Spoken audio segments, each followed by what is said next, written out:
Thank you, ma'am. Good afternoon.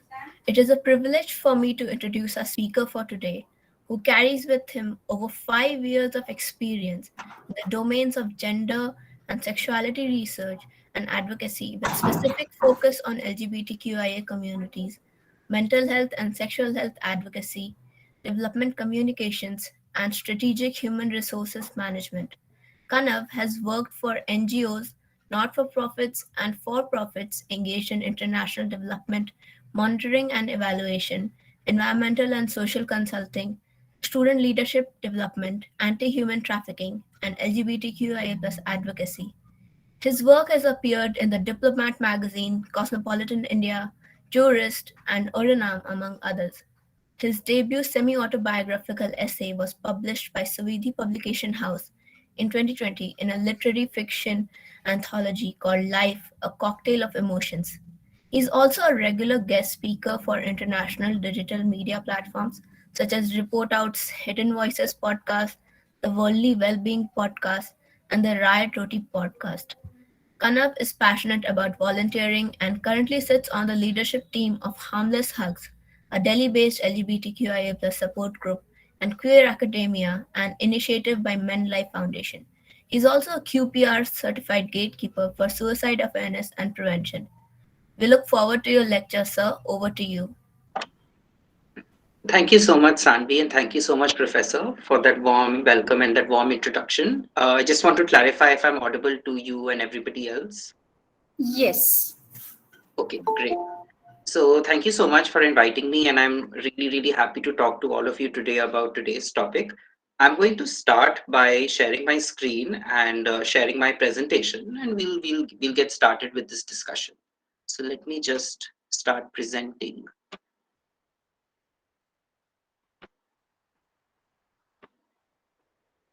Please let me know if my screen is visible to all of you. Yes. Okay, great. So, good evening, all of you, and welcome to today's discussion on alternative sexualities in contemporary India. I think it's really great that the Equal Opportunity Cell at your university is organizing something like this, and I'm sure that this conversation will probably inspire a lot of you to think a little bit differently about alternative sexualities and also understand the way in which the law intersects with them. And the perspectives that you will develop with the other speakers will also add to that richness. So basically, I've already been introduced, but I think I just want to highlight that I do not have a legal background myself, although I am working at a legal think tank. I have varied experience in communications, in HR. I worked in the corporate sector and development sector.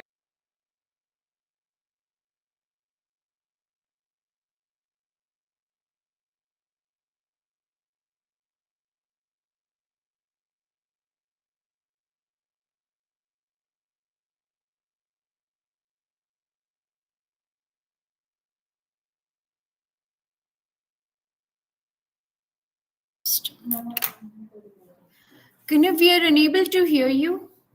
Sorry.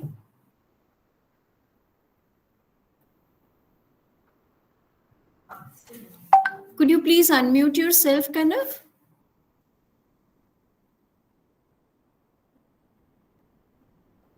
Yeah, I'm not sure how that happened. Am I audible? Yes, now you are audible. Thank you.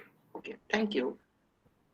All right. So as I was saying, that even though I don't have a background in law, one of the reasons I chose to work at a legal think tank was because I found that the law has something very interesting to say about people who are from the LGBTQI plus community. And I think that is another conversation that we are going to have throughout the course of this lecture. So how I've structured this discussion of alternative sexualities in contemporary India is as follows. I think the first thing that we need to talk about in this discussion is what constitutes an alternative sexuality. And I draw primarily from queer theory. It's very interesting that Indian law has not yet applied queer theory when it has adjudicated cases that relate to the rights of sexual minorities and gender minorities. And also for people who happen to be from other disciplines, I think there's a lot that can be learned from queer theory. Of course, queer theory itself is another discipline that requires a lot of time, so we will not be going into the details of queer theory. But I will just introduce all of you to it, and I think that's a space where we can have more conversation. After we talk about alternative sexualities, we'll quickly talk about how law intersects with queerness. We will also talk about the digital world, the world that all of us are currently inhabiting, and how that impacts the lives of queer people, especially those with alternative sexualities in modern India. And finally, I'll have, if there will not be much time, but very briefly, I will talk about some other institutions, social institutions that have dealt with the question of how do we give people with alternative sexualities a space in modern India. If there is time, I would like to also talk to you about an independent study that I did at my university on alternative sexualities. It was a very fascinating study about marriage and how people with alternative sexualities had to have that very difficult conversation with their families that they did not wish to marry somebody of the opposite sex. And this is an issue that quite a lot of us in India would have to face at some point in our lives with our parents. So it's very fascinating what I discovered, but that is again something we'll discuss if there is time. Um, so I would like to, introduce all of you to this very interesting book that was written by Professor Madhavi Menon. She wrote this book in December 2021, so it's a very, very new book. It's called The Law of Desire, and Madhavi Menon is also not a lawyer. She's actually an English professor at Ashoka University who has been writing a lot about queer theory and desire for almost a decade. And it's a fascinating book, very small but very insightful account of basically how Indian law understands and treats this one word, and that word is desire. Desire is something that you aspire for. It is something that you wish to claim as part of your own. It is a form of an aspiration that a lot of us have towards objects and people. And very interestingly, this is excerpt from her book, which she says that the way in which the public discourse around desire and the way in which the law in our country understands desire hinges on four adjectives. Those four adjectives are criminal, immoral, obscene, and unnatural. Am I audible? Yes. Okay, thank you. Now, it's very fascinating that she uses these four adjectives, because if you look at the Suresh Kaushal and versus Nas Foundation judgment in 2013, you find this kind of language being used. So, for those of you who are not familiar, in India, the legal battle regarding homosexuality has been fraught with a lot of challenges. In 2009, the Delhi High Court had basically made a very, very important judgment where they stated that homosexuality was not a crime, and that Section 377 of the Indian Penal Code, which basically criminalized homosexuality, the Delhi High Court said that that was invalid. In 2013, the Supreme Court of India basically said that what the Delhi High Court had argued was wrong. And this is an excerpt of that judgment. It's called Suresh Kumar Kaushal versus Nas Foundation. Suresh Kumar Kaushal was a very orthodox conservative man who felt that homosexuals were a sin and they were destroying Indian society. And Nas Foundation is an NGO that has been working on HIV/AIDS awareness. So this is the judgment that came out. This is the language of the Supreme Court at that time. Where, if you can read this excerpt, you can see that they say that that protecting the so-called rights of LGBT people is not something that is valid. It's not something that the Supreme Court of India recognizes as valid. And they'd also, you can see in the fourth line, the High Court has extensively relied upon judgments of other jurisdictions, which basically means that the Delhi High Court was basically drawing from judgments in America, in the UK, in Canada. These are countries where you have very progressive laws on LGBTQ rights. And so the Supreme Court of India in 2013 basically said that we are a country that has its own culture, its own morals, its own values, and you cannot import Western ideas and values into our country, right? This is what the Supreme Court said in 2013. In 2018, the Supreme Court reversed this decision. We will talk about that later. Why am I mentioning this here is if you look at what Madhavi Menon says, how does the law look at desire? As criminal, immoral, obscene, and unnatural. In IPC 377, the word unnatural is used.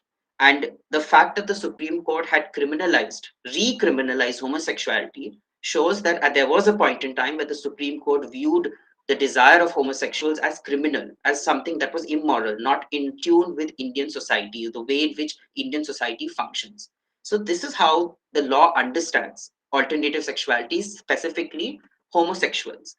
And here, I want to talk to you about a very interesting concept that comes to us from queer theory, which is the idea of normativity. Those of you, I believe some of you actually have a are pursuing your PhD as well. I'm sure some of you who are in the gender studies field would be aware of what the idea of normativity means. You may have also heard these words cis normative and heteronormative being thrown around in the internet. Maybe just to make it very brief, very simple, all I will say is the word normativity comes from the word norm. Norm is that which is considered to be acceptable or normal, right? And so in our society, people who have sexual attractions towards people of the opposite sex are said to be normal. You've heard this phrase being thrown around, right? This is abnormal, this is unnatural, and this is normal. And so queer theory basically allows us to challenge this idea of what is considered normal by most people in society, the majority in society. So Nikki Sullivan is basically a Western scholar. She is a professor of media studies in Australia and in the UK, and she basically writes this very interesting paragraph about what the word queer means. But I hope I'm not lost or some of you already, but I think the next slide will make things easy. Just take a few minutes to read this short paragraph where she talks about the word queer. It's very accessible. Just going to pause for a few seconds so that you read it, and then we will continue.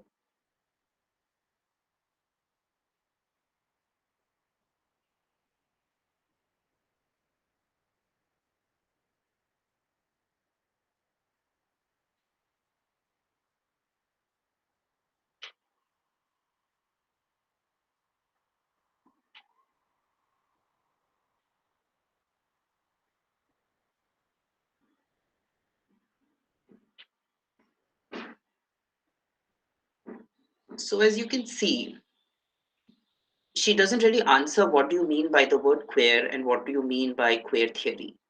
She's basically saying that the word queer has been used in many ways. And it has been used to denote something that's strange. The word queer actually means something that is weird. It was also a pejorative, very pejorative word used against homosexuals in the 1960s and 70s in the US, and in the global north rather. And it has also been reclaimed by queer activists to denote their identity. So when we talk about alternative sexualities, I think this is the best way to explain it to you. Think of queer as an umbrella, and just as an umbrella has different pieces of cloth, right? Gender and sexual minorities form a part of that cloth. And so the purpose of this part of this discussion was to explain to you what is an alternative sexuality, right? So just like an umbrella encompasses everything, the different parts of that umbrella include different identities. Those identities are gender and sexual identities. So alternative sexuality is just a part of that umbrella. The entire umbrella is queer. It is the word queer. This is one way of understanding who alternative sexualities, what constitutes alternative sexualities. So that is something I just wanted to give you this broad understanding. And the reason I wanted to talk to you about queer theory was to tell you that there has been for a long time a theory built around this idea of what it means to be queer. Um, those of you who are very interested in this topic even more can probably consider reading and researching about gender studies and gender theory. It's far more complicated than what I've presented, but I've just tried to present a very broad and simplistic concept in front of you. um, you will hear these words LGBT plus. They all are very similar. Basically, the each acronym means something. So L stands for lesbian, G stands for gay, B for bisexual, T for transgender. Plus basically means that there are other identities in that entire rainbow, that entire patch that makes the rainbow. So the letter A means asexual, I means intersex. So it's like a very long acronym. Because some people don't want to go into this long acronym, do not want to are not able to remember this long acronym. There's another word called SOGI, SOGI. You can see the Council of Europe has mentioned this on their website where they use the word SOGI. You can see on top, right next to Council of Europe, it says sexual orientation and gender identity. So it's basically another way of saying that all these acronyms can be combined under this term SOGI. So some people prefer the word queer, some people prefer the word soji, some people prefer the word LGBTQ, LGBT plus. But broadly, Q or queer is the umbrella term that people typically use. But I do want to remind everyone that it has historically been a pejorative. It is not something that has been historically used as a very, very optimistic or a very positive word. And this makes us wonder that when we talk about alternative sexualities, we're talking about a group of people whose sexuality is different. It's alternative, which means it is not mainstream. Going back to the word that I introduced you to a while ago, it is not normative.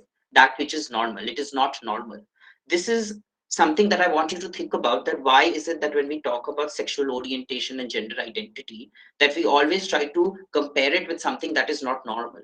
Is there something not normal about being gay? Is there something not normal about being lesbian? This is a question that people have asked over many years, and you will have conversations with mental health experts who will tell you that very recently the Indian Psychiatric Association had basically released a statement where they said that sexual orientation is natural and normal. And the new Supreme Court judgment, by the new Indian Supreme Court judgment that came out in 2018, basically states the same thing. So to say that if you happen to have an alternative sexuality, that it is not normal is wrong. But definitely it is alternative because it is not the mainstream. It is not what the media talks about. It is not what your family will expect hearing and understanding, because their understanding of sexuality is very different. That is why it's called alternative. What queer theory, which I introduce you, does really well is not just explain the diversity that exists around us, it also allows us to see the world differently. Epistemology and ontology are terms in philosophy. I am not sure if I should go into those details in this conversation, but all I will say is this: that in addition to helping us understand sexual orientation and gender identity as an umbrella, what queer theory also does is it allows you to see the world differently. It allows you to see the world through the eyes of somebody who is considered, has been told from for many years that they are not normal. And I think the easiest way to explain it to you would be by looking at the picture on the left hand side. It shows a set of anti-LGBTQ protesters in the United Kingdom. In 2019, what basically happened was many schools in the UK wanted to introduce sex education in their curriculum, and they wanted to include a topic about gender identity and sexual orientation, and they wanted to teach this to young children. So what happened was quite a few parents did not like this decision, and so you can see them standing here with these posters, and you can read what they've written. It says, "Let children be children. Stop brainwashing our children." Right. So this is what the protesters are saying. So why am I talking to you about this? Is because I just told you that queer theory is a way for you to view the world and see the world differently through the eyes of the protesters. They think that by teaching children about sexual orientation, you're brainwashing them. You're telling them that they are learning something that's corrupt, perverse, because it has to do with sex and sexuality. So, from the eyes of the parents, they think that they're protecting the rights of their children, and they're protecting the innocence of their children by not allowing such education being to be taught in schools. But if you think of it from the perspective of somebody who's gay or lesbian, this seems to be ridiculous, because a person who's gay or lesbian or bisexual or whatever from a very, very young age knows that they're different. So to teach children that there is such a thing as LGBTQI plus or whatever would actually make their life easier, because they will now understand that they are not alone and they're not different. So are you seeing that there are two different ways of viewing the same thing, which is sex education? And queer theory basically allows you to see the world through the eyes of a queer person. And so this applies to everything, not just education, but even something like healthcare. Right? For a very long time, people thought that homosexuality was a mental disorder. So a doctor would conduct shock treatment, or what they would call shock treatment, to cure. I'm using the word cure in quotation marks. Cure somebody who was homosexual. But to a homosexual person, not all, but some homosexual people will say that there's nothing wrong with me. I'm just attracted to somebody of the same sex. Why do you need to electrocute me why do you need why would you need to electrocute me to change me when I don't want to be changed? And so these are two different ways of seeing the world. Of course, there's a big debate in many parts of the world, even today, including in India. There are many people who still believe that homosexuality is a problem, being trans is a problem, LGBTQ is some sort of a liberal ideology that is not at all acceptable to us. There are all sorts of arguments and ideologies out there. Queer theory is one way of understanding the world and looking and listening to queer people themselves and drawing from their experience. It's a I think for those of you who are interested in queer in law, especially since some of you are practicing LLB, it might be nice to see queer theory and how it relates to the law. And that brings me to, I think, the next part of my discussion. I'm not gonna I don't think it'll be fair to go into the details of everything, but just to give you a broad picture, what I wanted to show you is that it has taken us a very long time in India to really bring about change in the legal system. So you can see in 1991, almost 30 more than 30 years ago, the economic reforms happened. The economic reforms were the LPG, liberalization, privatization, and globalization reforms happened. And that was also the time when India saw its first lesbian collective called Sakhi come up. But at that time, Indian society was very orthodox. And at that time, conversations about homosexuality and LGBT rights were practically unheard of. And you compare that to 2018, now I'm moving from left to right. You see that the Supreme Court of India decriminalizes homosexuality. So it took the Supreme Court almost 26 to 27 years to decriminalize homosexuality. Why have I mentioned 24 years at the bottom is because the first petition to challenge Section 377 was filed in 1994 by by an AIDS advocacy group. So it took the courts 24 years to make this decision, which was to decriminalize homosexuality. And in between, there were other few important judgments.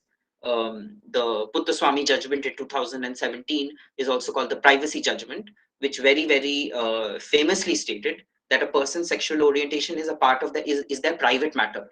The courts cannot interfere with a person's private matters, and that includes their sexual orientation, which means that your landlord cannot ask you whether you're gay or straight.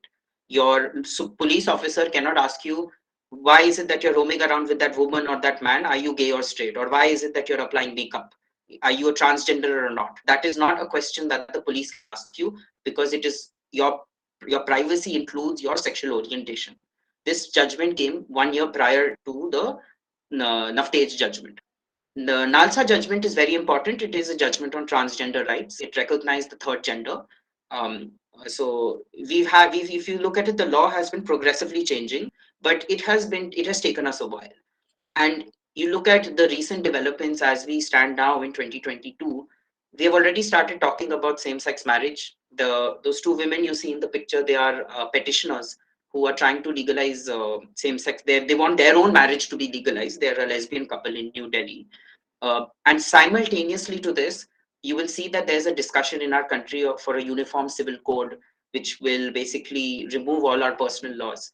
And it's very fascinating because if you read our MP, our members of parliament talk about a uniform civil code, they don't talk about the rights of LGBT people. They just say that we want a uniform civil code that eliminates all our personal laws, but they don't say whether this uniform civil code will include LGBTQ marriages or LGBTQ couples. So that is something that even our politicians are not discussing very often. Speaking of which, you have on the left-hand side Madhya Pradesh politician Narottam Mishra. Some of you may be familiar with him because he came out against an advertisement that Dabur had put out, which featured two lesbian women. It was a very interesting advertisement. You can Google it, Dabur advertisement on lesbian Karwa Chauth. It's very interesting, and he said that it was against our Indian culture. Going back to the first discussion we had about how some of our politicians and lawmakers believe that homosexuality is against our culture. And Judge Anand Venkatesh is a South Indian judge who basically had made a very progressive judgment in the High Court, where he said that there needs to be greater education about LGBTQ rights. So these are, you see, very a lot of contrasts also. You have some judges and politicians like Dr. Shashi Tharoor who support gay rights, and then you have some politicians like Mr. Narottam Mishra and others who do not. And the opposition is very clear. A vast majority will be quiet. That's why when you have conversations about the Uniform Civil Code, you do not really hear conversations about LGBTQ rights or alternative sexualities. You do not hear these words also uttered in Parliament. Before I move on, I just want to pause, if that's okay, in case anybody has anything to ask. because I understand I've been speaking for a while, and I don't want people to have questions that they would want cleared immediately. Yeah, you can take a pause. Yeah.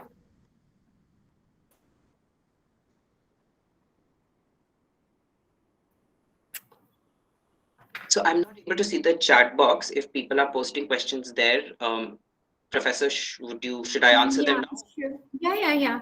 We just drop the message, and otherwise, also, if you have any questions so far, what all Kanav has talked about, you can please post your questions in the chat box, or else you can unmute yourself and ask the question directly.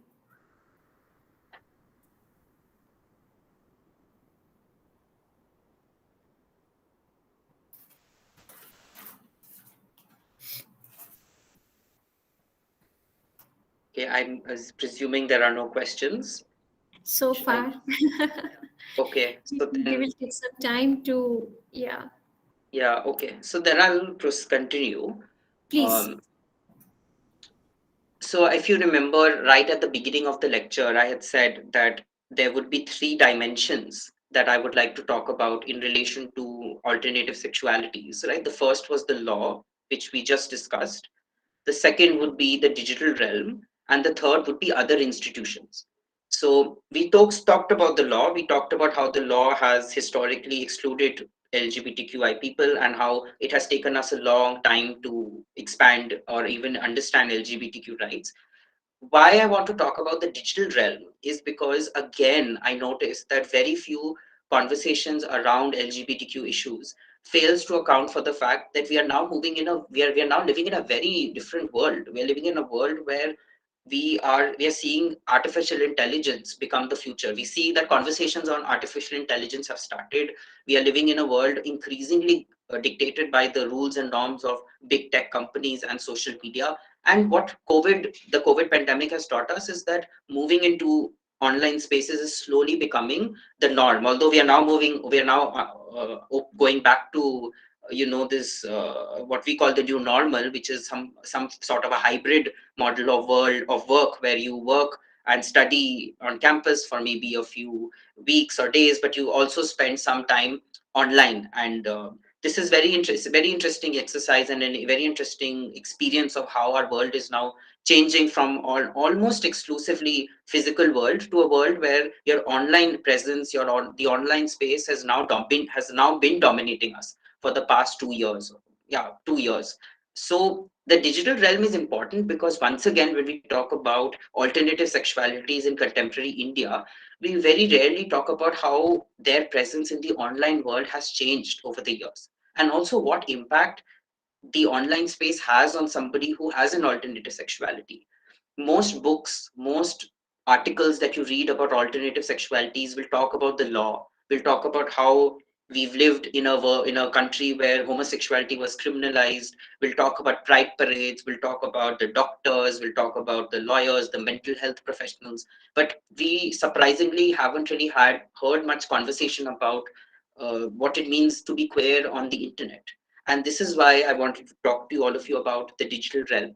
And I think, again, for those people who are interested, who are lawyers or aspiring lawyers in this class, it will be very nice and interesting to see your perspective on how you think the law can be shaped, keeping in mind that we are living in an online world.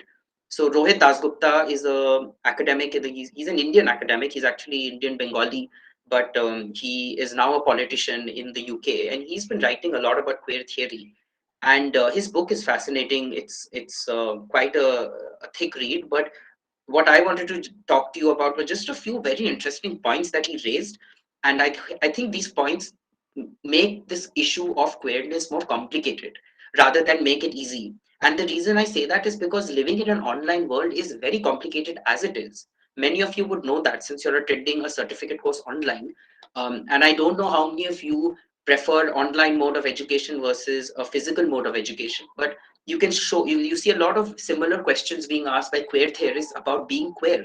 Is it easier to be a queer person on the internet, or is it easier to be a queer person in a face-to-face setting where you interact with people and talk to people in maybe conference hall or in a classroom? um, why I ask this question is, if you look at point number 3, the irony of social networks. you see that the internet has this very interesting, has a very interesting dimension where it's like a coin, right? On one hand, you have anonymity. So you can choose to make a profile with any name you want. You can go on Facebook and make a fake profile, and you can just do whatever you want. And simultaneously, even though you're anonymous, you can still face hate. And you can some of you would know about what cyberbullying is and how that impacts our mental health. So for people who happen to be from a marginalized community or an alternative community, the internet allows you to basically explore yourself a little bit more, because you don't have to disclose your name. Your Aadhaar card is not linked to your Facebook account. You don't have to tell anybody that, hey, I'm gay, I need to access this meeting, or I want to understand what conversations this support group is having on LGBT rights. You don't need to disclose anything. A fake profile is all you need. But just as liberating as it might be to have a fake profile, it is also extremely worrying, because you could be the victim of a hate crime, you could be the victim of cyberbullying and phishing, and that can also happen by somebody anonymous. So the internet is a very unregulated space, although you now have laws that are trying to regulate the internet as well. And what the internet has also shown us is that you can have a sense of community and also a sense of loneliness, right? You must have heard, a lot of you would have heard that research that shows that younger people are now talking more openly about mental health, and the internet seems to exacerbate that, because you're connected to everyone and yet you feel alone, and you feel like those connections are not meaningful. And so what that does for queer people is also complicate their lives a little bit more, because now you're connected to all these other people from the all over the world who are queer, and yet you don't feel connected to somebody who you can really feel that you have shared a bond with. This is actually something that my researchers in my research study told me, in case you may be wondering why I'm mentioning all of this. And that actually brings me to my first point, which is that being queer has now become a transnational identity. Transnational basically means you're cutting across national borders. Because what happens is that on the internet, there is no sense or concept of national boundaries. You can be connected to somebody from Canada, to somebody from America, to somebody from Afghanistan or Pakistan, or any country in the world. You have Facebook groups where you have Indians who are in groups with Canadians, Americans, Pakistanis, South Asians, etc. But the laws that govern LGBT rights are very nationalized. India has an LGBT law. Pakistan has its LGBT law, UK has its LGBT law. So, as a queer person, you're a part of your own country, you're a citizen of your own country, but on the internet, you're a global citizen. And that is the interesting thing about the internet. And your understanding about yourself is governed by the laws and the norms of your country, as well as the norms and the law, not the laws, but the norms of this this very global transnational world that you occupy. And that sometimes makes it hard to understand what my identity is. That is what I mentioned in point number 5, the complication of your sexual identity, because people are confused. I am a part of an LGBT support group, Harmless Hugs, where a lot of people keep asking me this question that, I don't even know if I'm gay or straight, I don't know who I'm attracted to, or what, how to identify myself. And I've seen people who post these questions on our support group, and it becomes very hard for me as the moderator to answer their questions, because even I don't have those answers, because it's so complicated. As I said, it's queerness is an umbrella, and you have different parts of that umbrella that make it a whole. And the internet allows you to ask questions, it allows you to be anonymous when you ask those questions, but you may not necessarily get the answers that you like. And that is the very troubling part of the internet. What is also very troubling is the role of for-profit companies such as Facebook and Twitter and Instagram, that seem to have piggybacked off the entire LGBTQ movement. Let's not forget that the platform that we are currently on, Google Meets, is a part of a large multinational corporation called Google, which operates for profit, right? Similarly, Facebook is a part of a is a multinational corporation which also functions for profit, which has, and some of you might be knowing, come under attack by various politicians in India as well as in the US for meddling with US elections.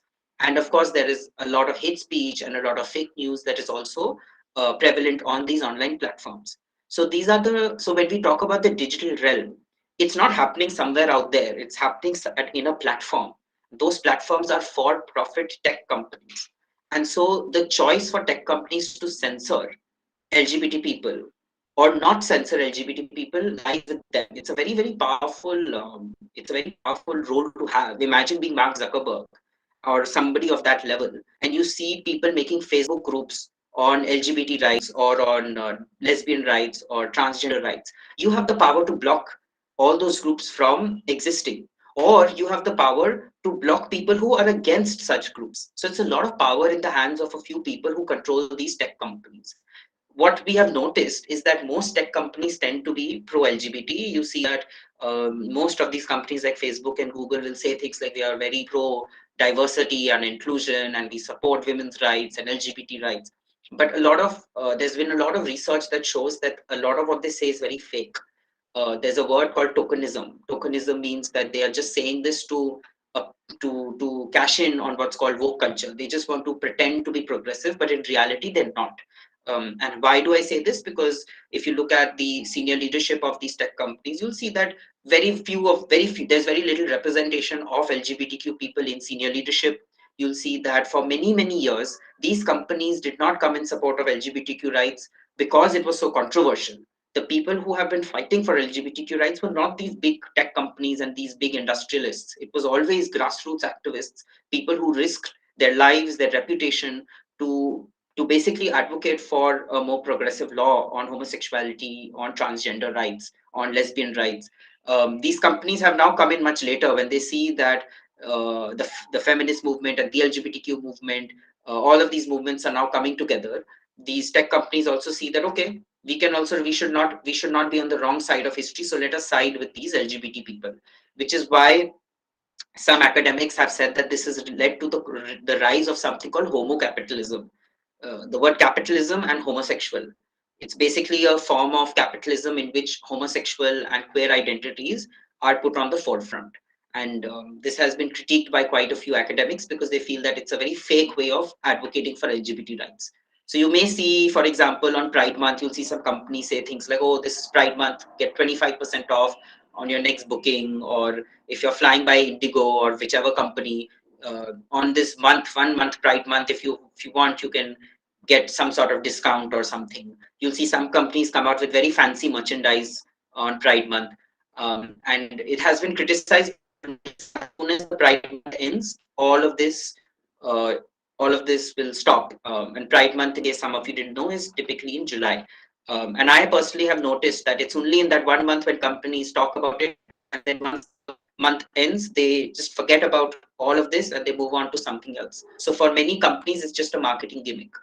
But that being said, having companies support LGBTQ rights is also, some will say, is also positive because something is better than nothing.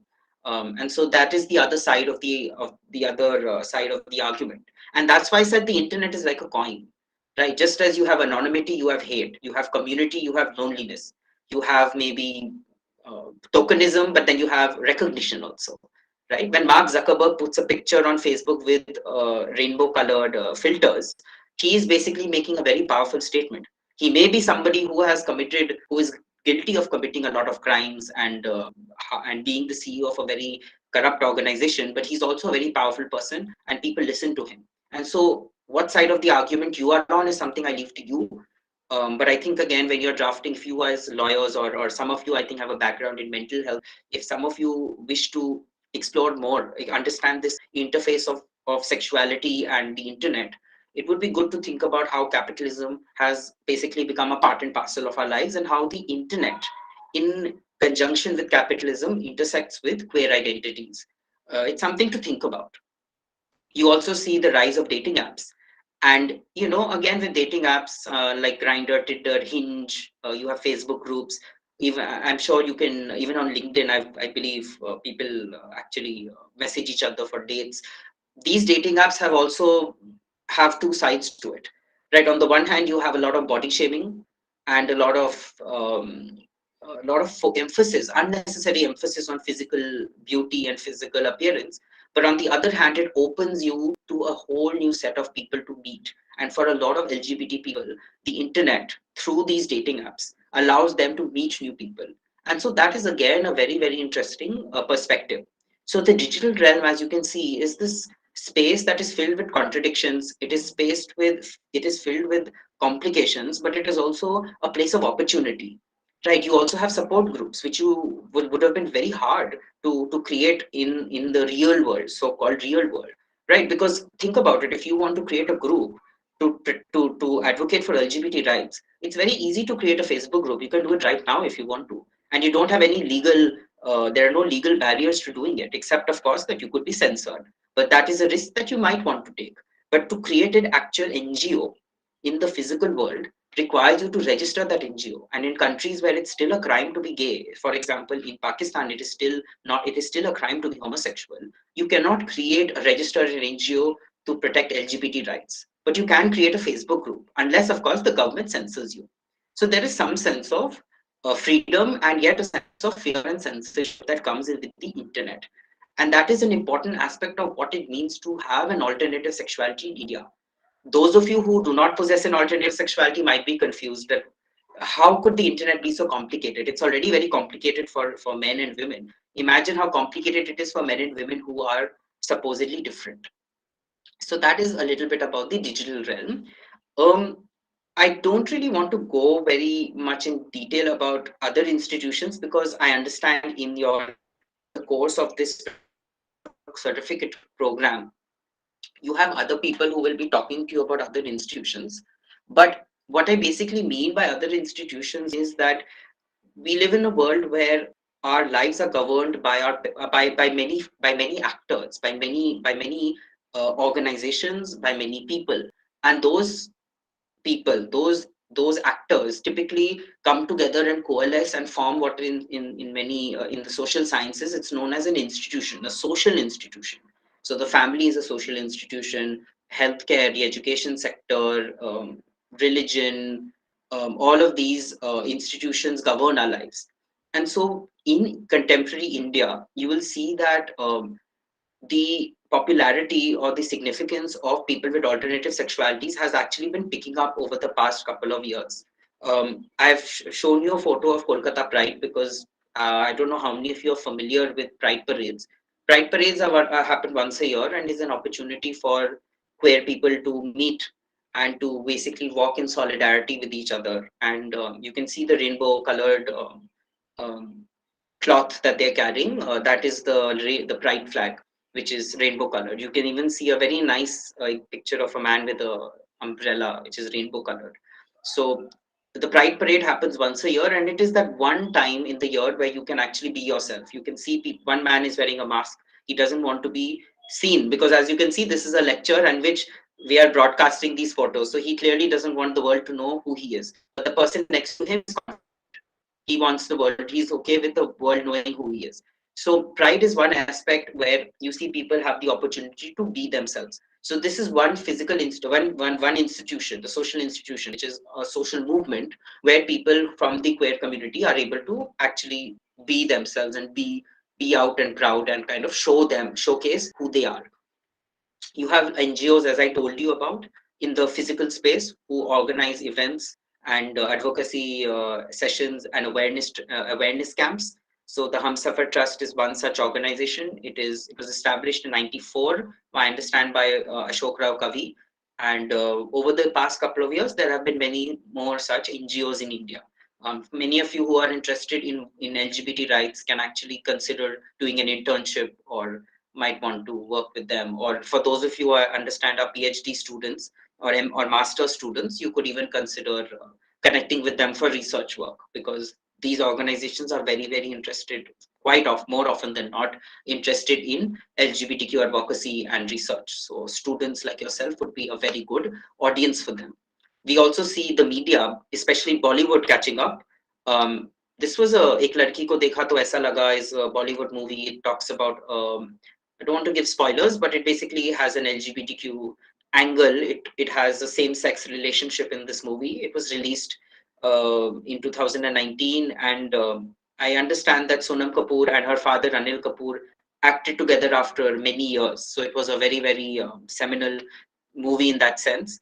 The reviews were actually very average. Um, Interestingly, the reviews were average because of the performance of the actors, not so much because of the actual script, which I was very interesting to know, because I actually looked at the reviews, I read the reviews, and I wanted to see why has this movie done so badly in the box office. It was actually not the script. In fact, the script was praised. So clearly, Bollywood has now started to openly talk about these issues, but this was not always the case. And on the right hand side, you have these parties. You have this party. Kitty Sue is it's a nightclub in Delhi that is run by a gay man, and run by a gay man. And you have these people who are trans. Some of them are trans. Some of them are gay men who cross dress and perform. But mind you, this is very limited to the urban space in cities. You don't see this kind of events happening in the villages or in small towns or peri-urban areas. So clearly, there is a lot of work to be done, because the pride parades, all of these things typically happen in metro cities.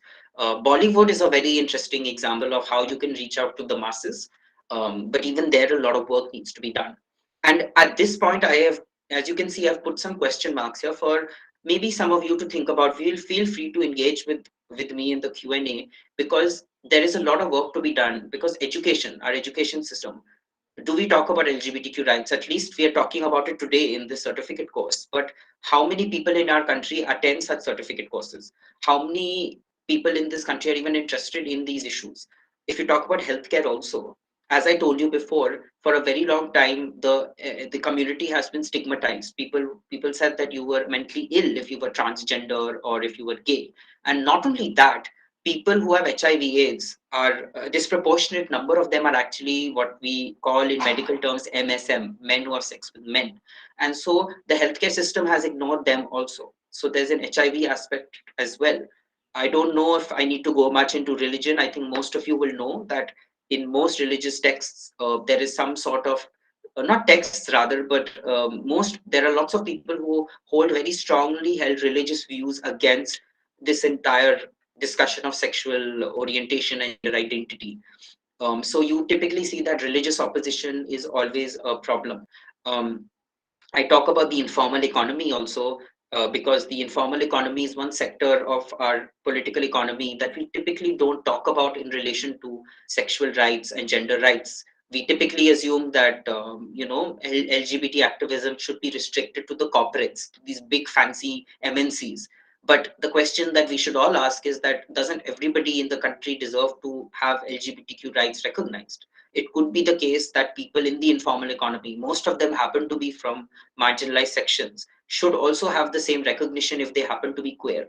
Right. So a good way of thinking about it is that imagine if tomorrow you go out there and you work for a company like Accenture or Godrej, and you are a gay person. Your company will actually give you a very good policies and protections because of your orientation, because in Accenture and Godrej and in, I believe, Tata, they recognize LGBTQ community. They have a LGBTQ resource center as well. But think about the informal sector, people who are working as your street vendors. Think about people who are coming and cleaning your home, your domestic help. They form what is called the informal economy. Would you, as an employer, if in case you employ somebody in from the informal economy to work for you, would you treat them differently if you found out that they are transgender or gay or lesbian? Right? What if you found out that the person who gives you who sells vegetables to you is actually having a illicit affair, or is a homosexual man? Will that change the way you look at them?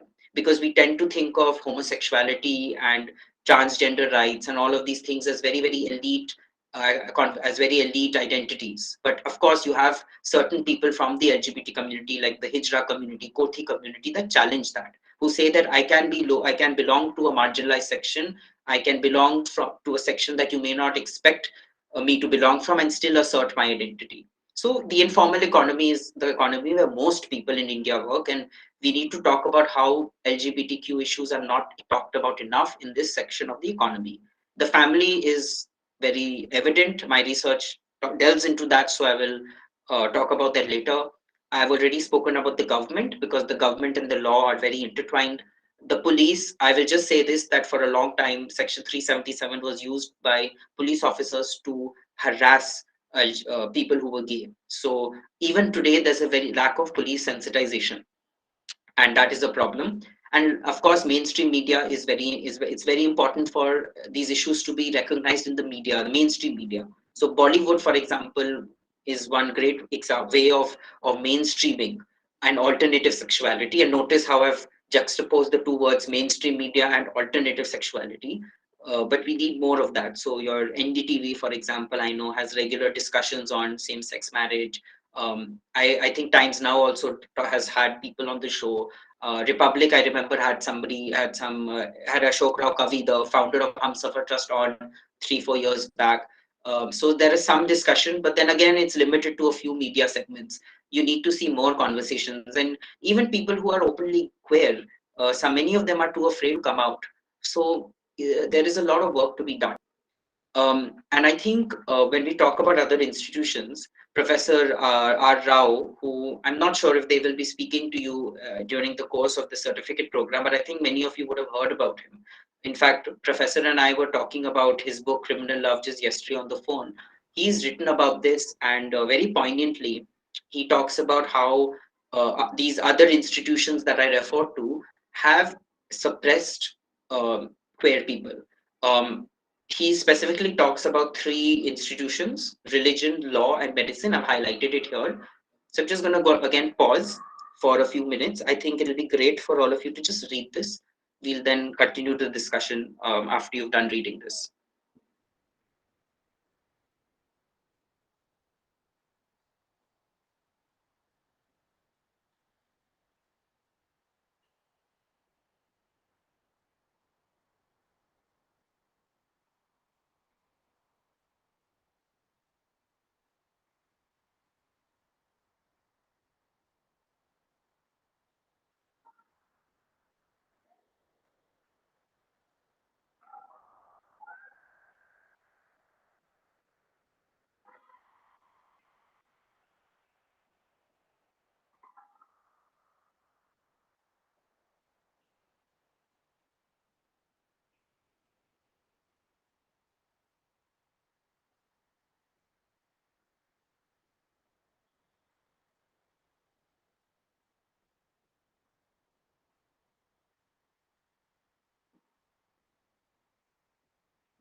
Oops, sorry.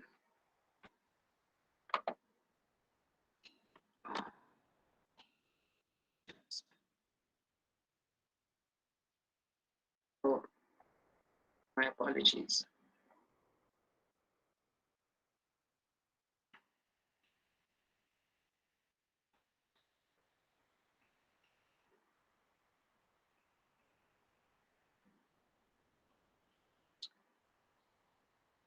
Should I continue? Yes, please go ahead.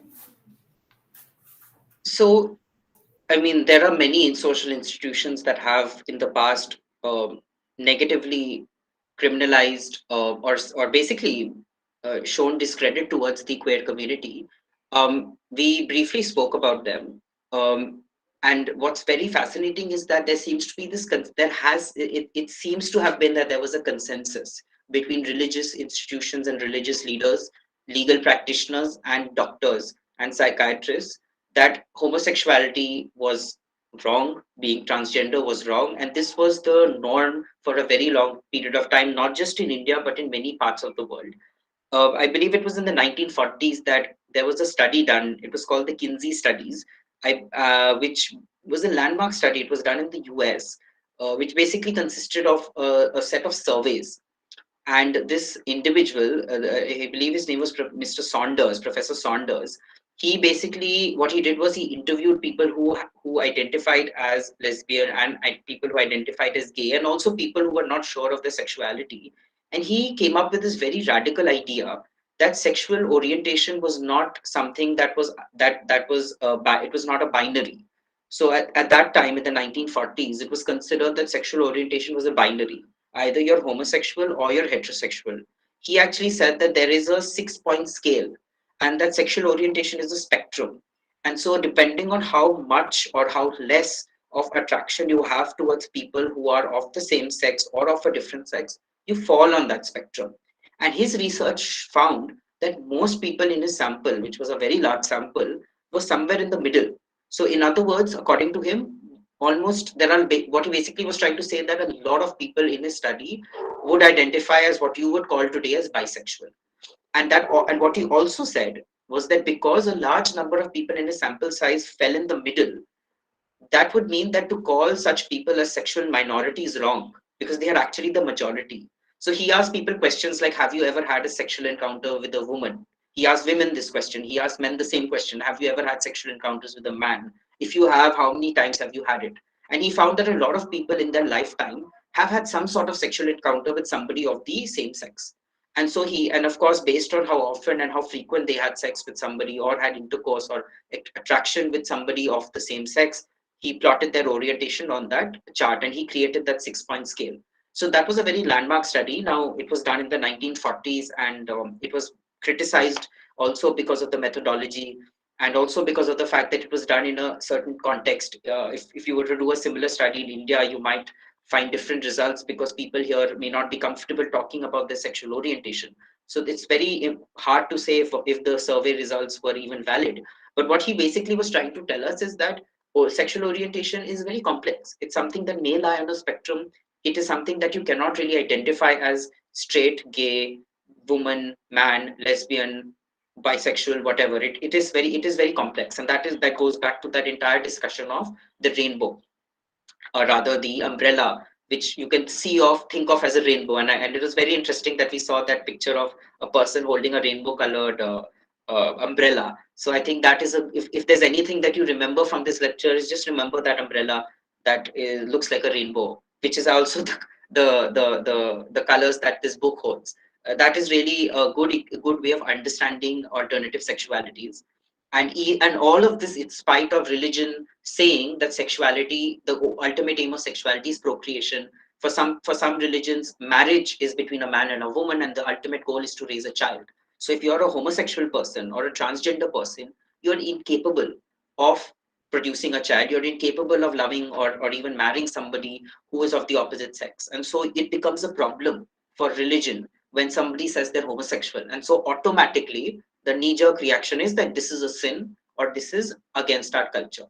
It's with the law also, right? The law has traditionally not been able to understand desire. So there's no need to, Madhavi Menon has spoken about this already. We just discussed it a while ago, and our Professor Rao seems to be agreeing with what she's saying. And as far as medicine is concerned, I think when you speak to the medical practitioners in the next couple of weeks and days, this is something that you could even talk to them and ask them, which is how has the medical practice and psychology, the psychiatric field, how has it changed? Because as I said at the beginning of my lecture, that the Indian Psychiatric Association recently said that homosexuality is natural and normal, but they did not say this many years ago. So why has it taken the medical community so long? And even today, I can guarantee you that if some of you tell your parents that you are gay or lesbian, they might tell you that, okay, let's go to a doctor for an opinion. Some doctors who are, I would say, educated enough to know their field will tell you that there's nothing wrong with you. But there will be some doctors who will say, oh, don't worry, I have a cure. Have this Ayurvedic medicine, have this medicine. This will help you. It will make you normal, so-called normal. So even within the medical community, at least in India, there is still a long way to go. And maybe one solution is a legislation that bans conversion therapy or bans any form of anti-queer practice. And in many Western countries, this is something that has been tabled. In Canada, I believe the Canadian courts recently what was the word? They banned conversion therapy. But in India, we don't have such a law. So there is clearly a lot of work that needs to be done. We have a little bit of time, so I will just, I think this is something that might interest some of you, because what I've been talking so far has been very, very theoretical. But when I was in my university, I did an independent study that tried to bring together all of these concepts. And I'd be very happy to answer some of your questions, because I did this study by actually interviewing people with alternative sexualities. And they said some very fascinating things to me that even I think that queer theory has not been able to answer as of yet, because when I analyzed some of the answers they gave me, it surprised me. Basically, if you can, as you can see at the top, my study was basically trying to understand how sexual minorities addressed the challenges in their homes when it came to the pressure of entering into marriages. And as I said right at the beginning of my lecture, most of you, I'm sure some of you, I don't know how many of you are married or not, but marriage is something that seems to be almost universal in Indian culture, right? Your parents expect you to get married and have a child. And so, what do you do if you're a gay person? What do you do if you're a lesbian person? Because you have to then make a choice that either I marry somebody or I don't. But then how do I interact with my parents and my cousins and my mama, mami, chacha, chachi? How do I tell them that I cannot marry? So I wanted to understand how do sexual minorities figure out and navigate this very complicated landscape, which is not really meant for them, right? Because marriage as an institution should ideally be for everyone, but that's not the way it is today in India. So that was my research objective. I asked very specific questions to my research participants. I wanted to understand how not only did they interface with this institution, but also how did their identity belonging to a certain religious community, a caste community, a class community impact this decision. Because as we all know, that it is not just your sexual orientation or gender identity that determines how you interface with the world. Your position as a Dalit, as a tribal person, as a Brahmin, as a Hindu, Muslim, also shapes the way in which you interact with marriage. Because as we all know, marriage is to a very large extent determined by your caste background and your class background, your religious background, your socioeconomic status. So these things matter, and these are the things I wanted to ask my participants. I basically, what I did was, this was in the middle of the COVID pandemic. I had to reach out to people, and I was able to connect with a large set of people from different ages, people from very different parts of the country, and I basically had conversations with them. It's called qualitative research, and this was done over a period of 3 to 4 months. And it was a very interesting set of conversations I had, because I spoke to people whose gender identities and sexual orientations were so diverse. In fact, even I didn't realize that you could have so many people identifying so many different ways. So just for the sake of transparency, I wanted to share with you just a brief of who these people were. Of course, as you can see, their names are not real, because many of them did not want to be identified, and those names that you do see are not their real names. They are just pseudonyms. So I interviewed 16 people, but I interviewed many of them twice, and I spoke to them for close to 2 hours. And you can see that they've come from various parts of the country. And when I asked them about their orientation, you can see some people said they were lesbian, some said they were gay, some said they were bisexual. Um, so it's very, very diverse. The age is also very, very diverse. I will keep this slide on for a few minutes, but just if direct your attention, look at serial number 10 and look at serial number 1. You will see the difference in age, and that was the richness, something that I found very fascinating, that you could interview people who are so young and so old and get very, very similar answers also. So just wait for a few minutes so you can read this, and then we'll proceed.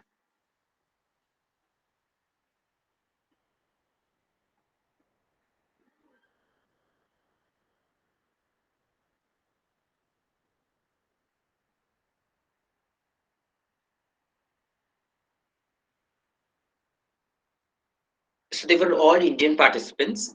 And as you can see in the sexual orientation section, you may see some words like homoromantic, asexual, bisexual slash lesbian. Why have I used bisexual slash lesbian? What does that mean? Why have I used the word queer? So if you want, you could maybe put down these questions, and we can talk about it in the Q&A. There is a bit of time. Um, yeah, I think we have around 10 minutes.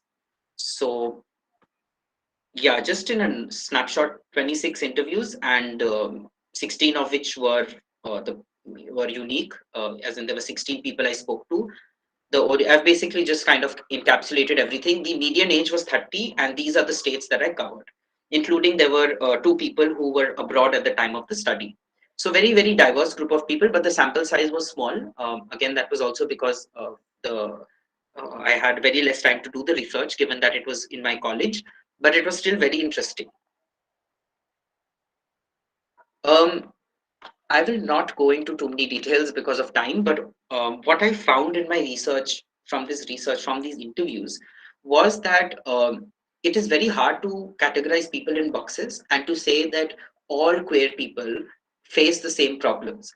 If you remember the entire point of doing this research study, and I'm just going to open that slide once again. If you look at the research objective, the whole point of doing this study was to understand how sexual minorities in India negotiate with the different kinds of pressures associated with entering into family driven heterosexual marriages in India, which basically means that how do you deal with marriage pressure in very simple English. And these pressures can be social, cultural, religious, economic, political, psychological, emotional, or otherwise, because marriage is something that has a political dimension, a cultural dimension, a religious dimension, an economic dimension. It's absolutely multifarious. And so I found there were many research findings. What I will just probably stick to would be, it's just the key highlights. So one of the things I found very interesting was that I found that some of the people who identified as Brahmin told me that even though they identified as Brahmin, that they were not more comfortable or less comfortable than some of the other participants who belong to what we would call the marginalized castes, simply because their parents were very orthodox. So I found that very interesting. What I also found very interesting in terms of when we talk about religion is that you had a few people, Noor and SM, these are two of my research participants, who also told me that in their religious, they belong to the Said sect in Islam, who said that their parents were very, very orthodox as well. So I found that it's whether you are a Brahmin, whether you are not a Brahmin, whether you are a Said Muslim, and I'm sure if you talk to people from other religious communities as well, Sikhs, Christians, etc., you will see that the role of that parents have in terms of socializing their children about sexual orientation and gender identity is actually quite similar, but the language that is used is different. The language is the language of it being a sin, it being against our culture. So for example, the Muslim participants said that our parents said it was a sin, but the Brahmin participants, they said that it was not, they did not use the word sin, but they said that it is against our family values. And so I found that very interesting. And so it was very, very fascinating to see that the religious hierarchies in Hinduism and Islam were evident, and also that there seemed to be a lot of orthodoxy across caste lines in Hinduism and in Islam. The two Islam Muslim participants did tell me and acknowledge that there was a correlation between the religion that their parents practiced and their idea of sexuality. When it came to mental health, what I found was that I went into the field thinking that because of this marriage pressure, a lot of these people might suffer from depression and trauma, but that was not the case. Two of my participants actually told me that even though they were pressurized to marry, they were not suffering from depression. And that was very, very fascinating. They told me that if you have personal strength and confidence, then you will be able to escape the marriage pressure. And that really shows you the resilience that queer people have. When I talked about, if at the beginning I told you to look at the profiles of two people, number 10 and number 1, both of them had a very similar story to share about the way their parents perceive their sexual orientation. Manish is 72 years old, and S is 21 years old, but both of their parents do not support them and do not acknowledge the fact that they happen to be gay or lesbian, despite the fact that they are both born in different eras. But that being said, a lot of my younger participants did say that thanks to a lot of pride events and a lot of advocacy and thanks to the internet, that things have become easier for them.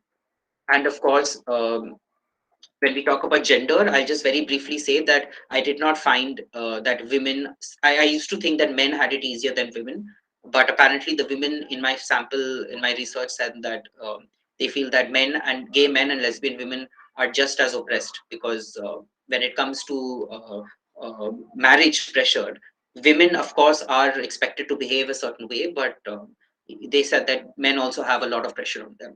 And lastly, when it came to same-sex marriage, I asked them a question. I asked them what they think about same-sex marriage.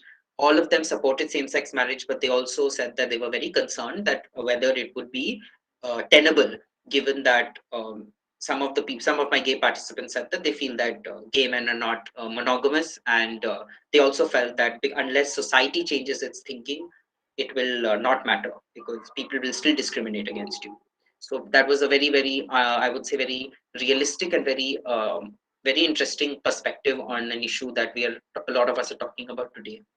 So I'll just sum up because it's almost, I think it's 3:43. I'll just sum up and I'll just leave you with some questions. I mean, you can, I'll probably leave this slide on. But what I want you to think about is I've talked to you about alternative sexuality in contemporary India. I've talked to you about queer theory. I've talked to you about media, about the law, about policy, about some of my research work, and what some people have told me. And please feel free to ask me more questions in the Q&A. But it still leaves a lot unresolved, right? And if you, because when I mentioned the Kinsey studies, I told you that maybe it's a myth to say that people with alternative sexualities are a minority. And also, why should we call them alternative, right? Why is it that a gay person is alternative but a straight person is not? Because now we know that it's not abnormal, we know it's not unnatural, we know it's not a sin. So why do we still use this language, and for how long should we use this language? And of course, when we talk about sexual orientation and identity, which is so fluid, the internet has played a big role in this, and it has made our understanding of our orientation more complicated. So as I said before, you have the government of India which passes certain laws, but on the internet you can do something completely different, right? It may be a crime to be gay in India, but on Facebook you're sitting in your own home in India, and you are maybe trying to flirt with another man or another woman. And you and so it's fascinating when I think about it, that you have a politics of status legislation, or very nation state centered legislation, but on the internet you can do whatever you want, of course limited to censorship because it's international. The boundaries are limitless, and so for a queer person it opens a lot of doors and also shuts a lot of doors because of bullying, harassment, and censorship. So the internet is a very complicated place. And so we've discussed some of this, we've discussed some of the other institutions. I would like to I find this very fascinating. In point number 4, I've used the word criminalized, sinned, and pathologized, because law, religion, and medicine form this kind of a, I don't know, like a trinity, where you can imagine a gay person in the middle, and you have the law, medicine, and religion all trying to suffocate the person. And that is what it has been like for queer people. But there is always hope. And I think maybe some of the questions that you will ask might be questions about what the future looks like, because things have progressed and changed. And my research study shows that even though people in India, sexual minorities, have very, very diverse backgrounds, they seem to have very similar views on certain issues. And I think with same-sex marriage, it's very evident that all my participants believe that same-sex marriage should be legal, but they also had apprehensions about it. And I think in the classroom also we can maybe talk about same-sex marriage as well, because it's being debated as we speak in the Delhi High Court. So there's a lot to discuss. I hope I didn't confuse you, and I tried my best to make sure that I was able to relate to those of you who are young and just starting off and understanding sexual orientation and gender identity politics, and some of you who are doing masters and PhD. So in case anything was unclear, I'd be happy to answer them. So that's about it. I am on LinkedIn. Feel free to connect with me on LinkedIn. I will be happy to connect. And any other questions, please feel free to ask. Over to you, Professor. I'm done with my presentation. Thank you very much. Thank you very much, Kanav. It was really very, very enlightening and very specific. I would say very specific. And there were some of the points wherein you have covered, which already these things, these terms, these cis, when you were talking about normative, right? So these are the terms that has been used, and our participants are aware about these terms because Dr. Professor Raj Rao in the last week he talked about all these terms. So thank you once again, and now the session is open for questions, and I will give it to over to you, Shivani ma'am, and please proceed further. Thank you. Uh, so how so how do we go about this? Should I read out the questions, or can you access the chat? I can actually access the chat, All but maybe you could select the questions. That would be great because they're in different orders, and I'll be happy to just answer them one by all one. right. So I'll just start with the first one. Is there a consensus in the queer community concerning same-sex marriage? Right. If just give me a minute, please. I'm just going to charge my laptop. I can see the battery is a bit low. Just give me a second, please.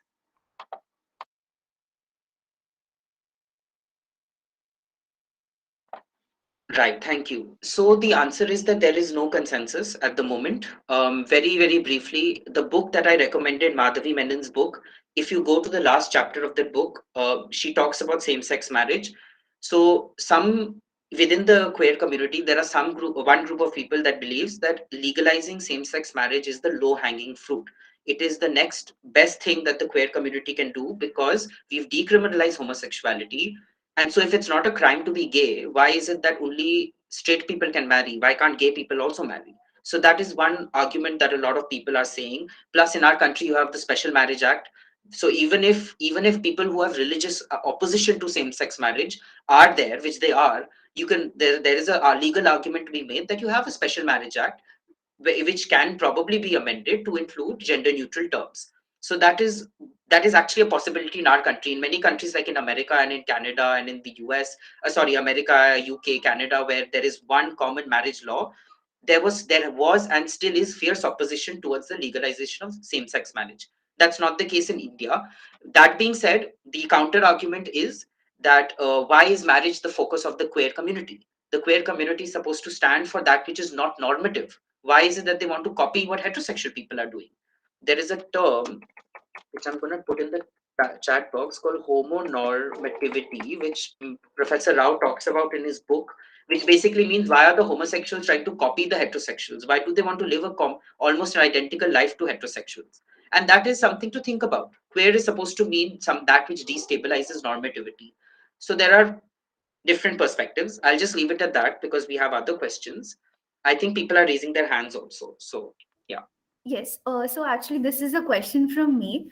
I have definitely seen, or rather, all of us have seen a huge rise in movies showcasing a lot of issues revolving the community, right?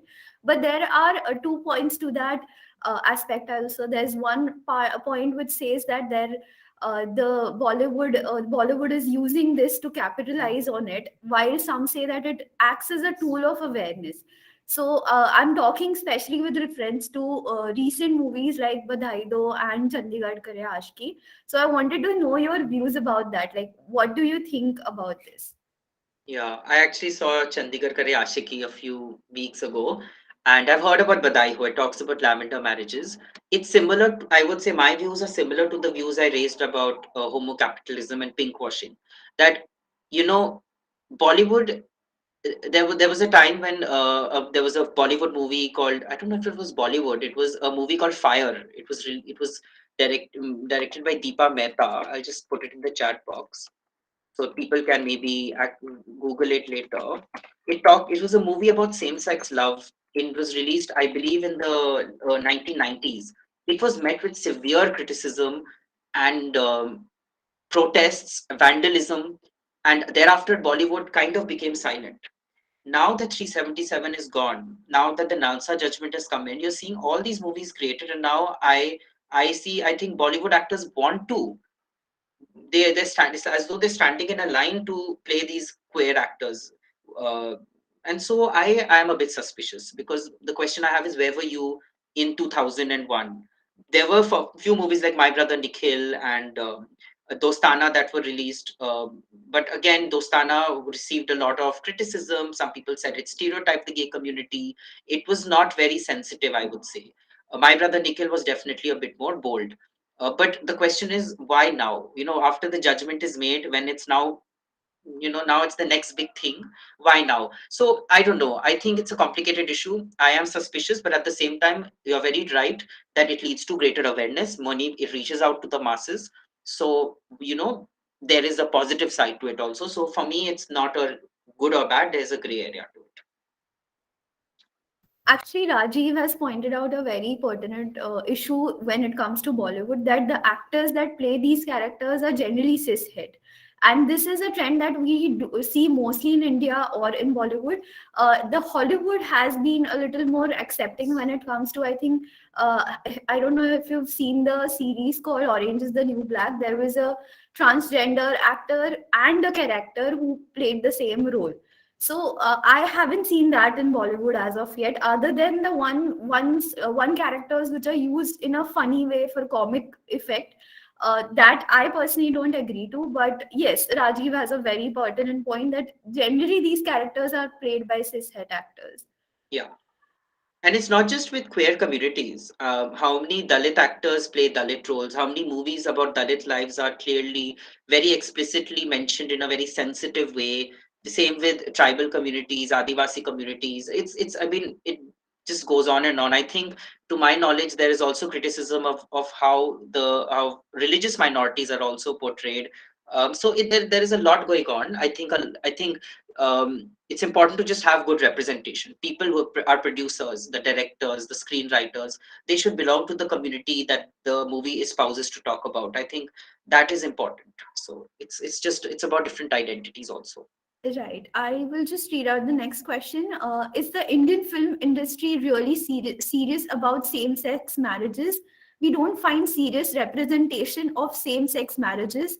If the sentiment of the mass that is generally considered to be heteronormative is only considered as the important factor for box office, then where lies the serious engagement of queer activism in making same sex marriages a regular cultural phenomenon? Yeah, I think what I'm trying to understand in this question is, why is Bollywood is not talking about same sex marriage enough? Like, why are there not enough movies about it? Because most people in the audience will be typically cisgender people, heterosexual people who are not probably not even aware about this idea of same sex marriage. And I think that's again goes back to the first point that you had raised about how Bollywood is now talking about LGBTQ issues through movies like Badai Ho, which I think talks about lavender marriages. There was that movie Shubh Mangal Savdhan, I can't remember the full name, which I think was about, I had featured Ayushman Khurrana. And so you have these conversations are starting, but you're absolutely right that why is Bollywood not talking about it enough? I would say not just Bollywood. My grandmother watches a lot of these TV serials, Saas Bahu serials. I don't think any of them actually feature gay people or queer people in a positive light. I have actually watched some of it with her. It is something I have not seen, and I know that those TV serials actually reach out to a large audience as well. It's not just Bollywood, and it reaches out to a particular type of audience. So you'll see on Netflix, you have a certain type of young millennial audience where you see this happening. You see depiction. You have TV shows like Four More Shots, Please, where I think Bani, I can't remember her name, Bani J, she plays a bisexual character. But then you go and you see what your grandmother is watching or your mom is watching, and you will see it's as if they don't exist. So there is a lot of issues, and I think we have to look beyond Bollywood, look at also your Tollywood, look at your Collywood and various other uh, industries, and you will see that there is a big gap that should be addressed. Right. We have a question from Sarvesh. He asks, we definitely agree that queerness or being queer is not an urban phenomenon. What should be done so that more queer individuals who live in remote areas come out of their closets? Yeah, that's a very good question because there's this scholar whose name is Ashley Tellis. Let me just put it down in the chat box so you can maybe Google his work later. Sorry, it's Ashley. So he's a queer theorist. He studied at Cambridge and he actually writes about this. If you remember in my presentation, I use the word LGBT movement in quotation marks. because Ashley Tellis tells us that he believes that there is no such thing as one LGBT movement. He says it's a very, very elitist movement, which you see is limited to cities and urban areas. It's very unfortunate, but a lot of NGOs, I think that even the NGOs that do work on gender rights in the rural areas, they do not talk about sexuality. Even Professor Rao has written about this in his book Criminal Love, where he says that most NGOs, when they talk about gender, they talk about women, as if men don't have a gender, and as if lesbian women don't even exist, as if gay men don't even exist. So if you actually see a lot of these NGOs that talk about, that focus on rural development and all sorts of things, if you look at government programs that focus on rural issues, you'll see that LGBT issues are absent.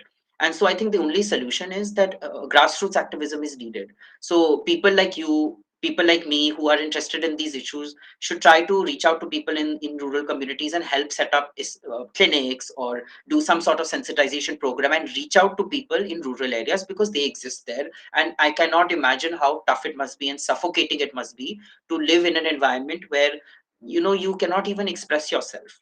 And just one last point I'll make is that when I was in my university, I actually went to a village in Kerala where I asked the principal of a very big school there about whether there were any queer people, and he said that हमारे जगह में ये सब नहीं रहते, ये cities में रहते हैं, which means that for those who don't understand Hindi, that he's just saying that we these kinds of people don't exist here, they exist in the cities.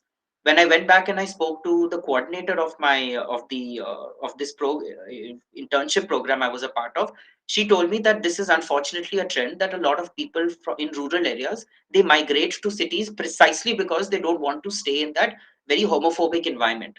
So it's very sad. Why do you have to move to another place when you should be comfortable in your own environment? And there is a lot of work to be done. I think the queer movement in general has failed to reach the grassroots, and that is unfortunate. We have a question from Saloni. She asks, what do you understand by the term homoromantic asexual? Yeah, so I also didn't understand this when that research participant told me. So basically, how it works is that it'll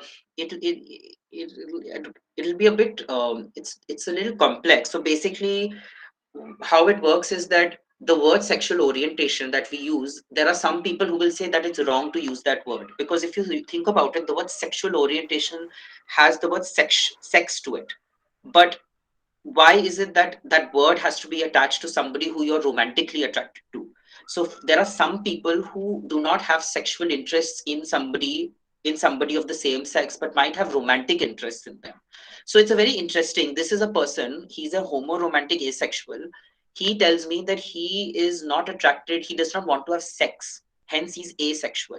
So he does not like to engage in what you call penetrative sex, but he wants romance, and he wants romance with the same person. So he's homoromantic asexual. So imagine if you're a woman who loves another woman but does not want to have penetrative sex or any form of vaginal sex with that woman. You are a homoromantic asexual woman. That's what it is. It's a bit complicated, but this is actually this is again why that acronym is so long. You have that plus plus plus. It's because of these terminologies. I don't know if I was able to explain it, but I tried my best. Uh, Shubham, you wish to unmute yourself? Yeah, yeah. Am I audible? Yeah. Okay. I mean, thank you for your very engaging session. My question is that I had the opportunity to kind of making an academic paper on this queer networking sites, and I worked on Grindr and this Blues and Planet Romeo. So what I just found that those the queer activists who rather talk about these against body shaming, against this kind of gender binaries, and about this very fixity of the gender roles and about the sexual roles. Uh, when they kind of have a profile on Grindr or this Blue or the Planet Romeo on the dating sites or the dating apps, we find that what they actually want or what they actually kind of write as their preferences, that actually subscribing to again those gender norms and about this fixing of roles like this body shaming using the words like no sissy, no uncles, no fatty, and so all these things are there. And the kind of conversation that start with is that top, bottom, that kind of binary.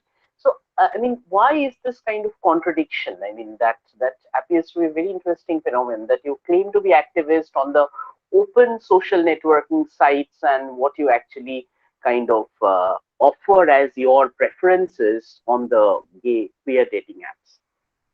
Yeah, it's very unfortunate. It's I think it's an example of some sort of hypocrisy maybe. Um, I don't know. I mean, it just shows that I personally believe that one should practice what they preach. So if somebody is talking about equality and justice, then that is how you should try to. That's the kind of life that you should live, and it is not easy. I think a lot of us, because we are so socially conditioned to treat people differently, which is no excuse for body shaming somebody. I think many activists sometimes feel that, oh, I can get away with it because people can attend my lecture where I talk about all these things, but when I'm on a dating app, I don't know if those same people will recognize me. I can hide behind a mask. And I think that goes back to the discussion I was having about the internet, that it gives you anonymity, which can be misused also. You can use it to hide your true identity. So it is again, I think it makes me think about how the internet can be misused. It also reminds me that it's very important for us to practice what we preach, and also to be honest and transparent, that it's that, if you believe that certain bodies are better than other bodies, like there are some people who believe that, if you're fat, then that means that you're lazy, and there are people I know in my personal life who will not change their mind. Be honest and transparent and make an argument, if you're an academic, about why you think that is the case. Even though I personally do not support body shaming, there are some people who will believe in it. So I think just be honest, be transparent. And why people behave this way, Shubham, I don't know why people do that. Maybe they are just doing it because they know they will not be caught until they are, such as I think your research has probably found that out. Yeah, I'll just a one rejoinder I'd like to make, that it appears to be that when you actually kind of talking about within a queer space, then this whole sort of queerness is also being appropriated by the masculinity, and this whole heteronormativity that is also appropriating the even the very exclusive queer space. That is what I think about. Yeah.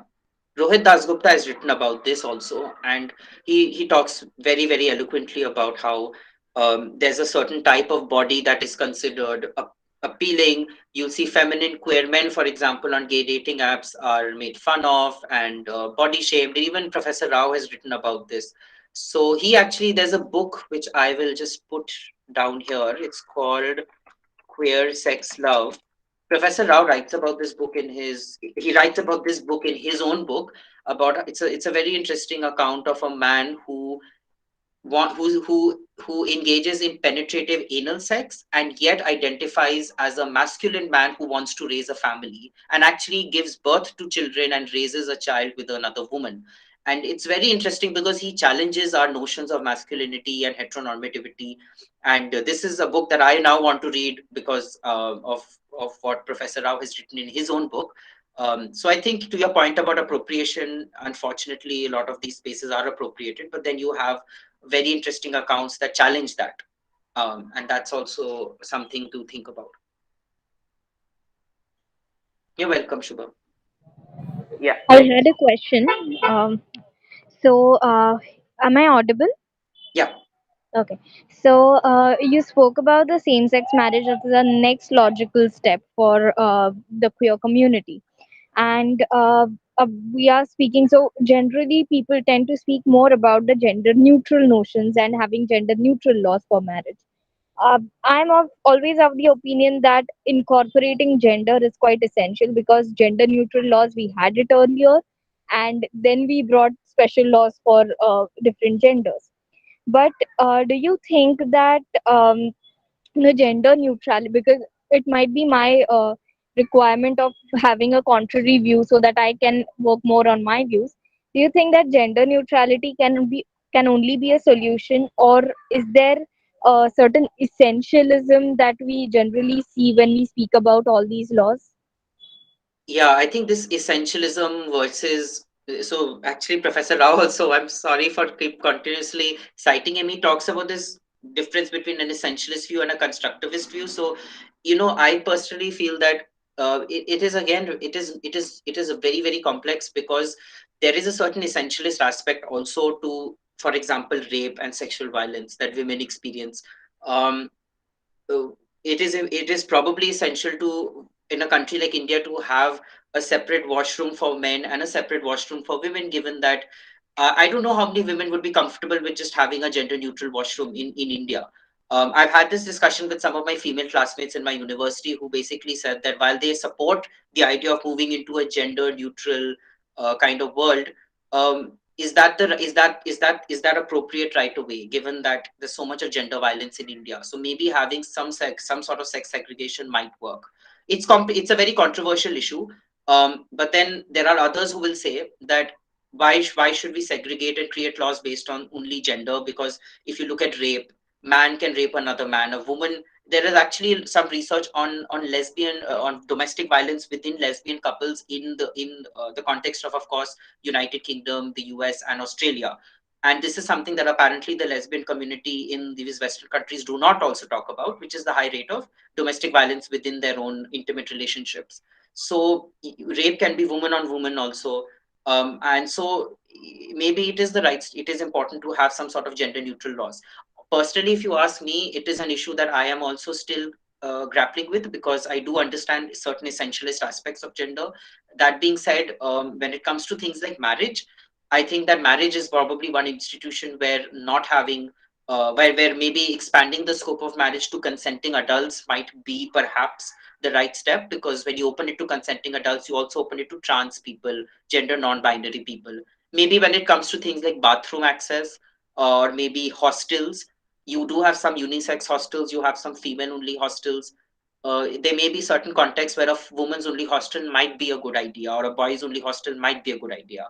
The question, of course, rises: what do you do with people who identifies neither male or female? There is a safety aspect, of course, to having a woman's only hostel, but then, of course, there's an exclusionary aspect.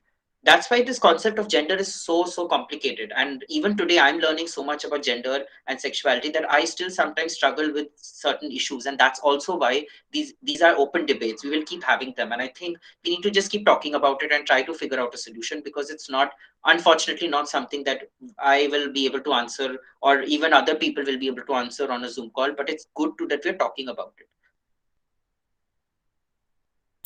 Hi Kanav, thank you so much for the talk. So I had a question that connects like Madhavi Menon's text to the idea of same-sex marriage. So like recently in a talk on the law and desire, they also like Professor Menon also discussed like how instead of like focusing on legalizing marriage or legality of marriage for different identities, we can focus on desire, and then which also brings up the question that why do we even need the state to give these rights to individuals? Why is state interfering in the private realm, that is we are considering as relationships among two people who might be of any different identity? So since we are talking about like law and alternative identities, do you think this is a viable solution for the queer movement within India specifically to move forward, given like the law is also so much connected to morality and religion as well? Yeah, it's very interesting you asked that. What you could do is, maybe if you get time, you could check out Arundhati, Kaju. I'm sorry, I can't remember both of their names. The two lawyers who basically were at the forefront of the 377 battle. Um, they gave a speech in the Oxford Union where they make the case for legalizing, for attempting to legalize same-sex marriage. And their argument is, which is also very compelling, which is that in our country and in all countries around the world, marriage as an institution is governed by the laws. And all marriage has also been an institution that has excluded people. In America, interracial marriage was not allowed. Same-sex marriage was not allowed. It has not been allowed in any country. It had to be fought for. And this is the history. If you read the history of same-sex marriage, you will see that after colonialism, not after colonialism, sorry, between the 1940s, 1960s up until recently, you see countries are slowly working towards legalizing same-sex marriage, and this has happened as a result of political advocacy. So the pragmatist in me will say that the law is governed in a way in which our marital lives are controlled by the state. So maybe using the judicial process and the Indian constitution to try to change the laws and make it amenable for queer people might be the practical step, given that the constitution of India is a secular document, and the laws in our country can, there are provisions and articles in the constitution that can be used to make the case for same sex marriage. We are not a theocratic country, so we have that advantage as well. But then, of course, what Madhavi Menon is trying to remind us is that why are we using the state and giving it so much importance? Rather, the question that we should be asking is why is it that our rights are predicated on marriage? And that also is very important, because even if I'm a gay man and I have the legal right to marry, let's say from tomorrow, what if I don't find a partner? That leaves me in a very bad position. What if I'm a straight person and I don't find a partner? I will not be able to access the same entitlements as a married person. So that, I think that argument of hers really resonated with me, which is the decoupling of marriage with rights. And that is something that maybe the queer community could think about, because this is something that even people, that even activists in America and various other countries did not really think about. They were so obsessed with marriage, marriage, marriage, which happened. It was a great move, great idea. It's a great moment, I would say. But what happens to those who are not married? And yes, Kumari Ruchi has mentioned it's Arundhati Kaju and Manika Guruswamy. Their talk in the Oxford Union. You can check it out on YouTube, and maybe just compare and contrast both. You'll probably start to see differences in how they think about marriage. It's interesting. We have a question from Shivpriya. She asks, "Sir, nowadays people use pronouns like she, his, her, them, etc. on their social media platforms. How using these pronouns are effective? Does this matter?"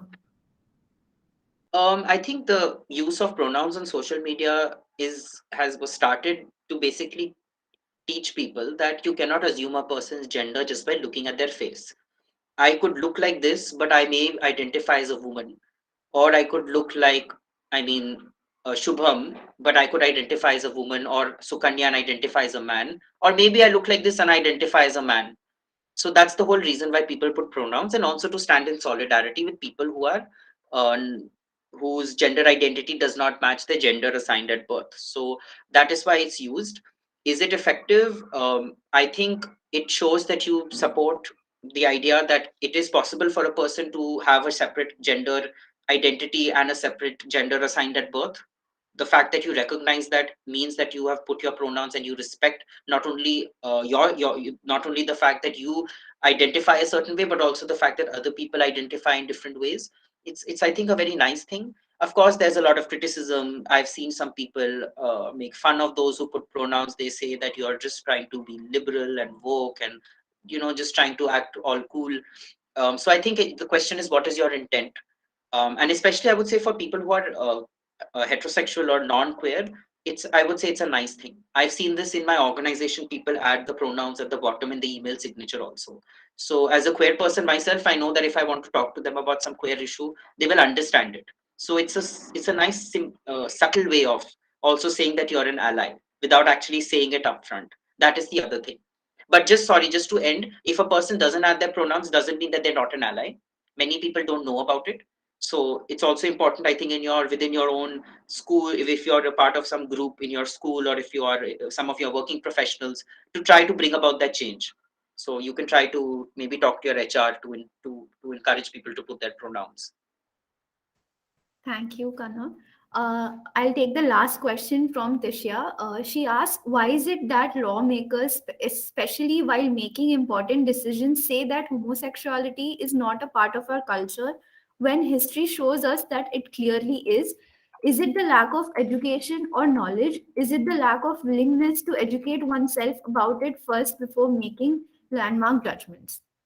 Yeah, that's a great question. Madhavi Menon also talks about this in her book.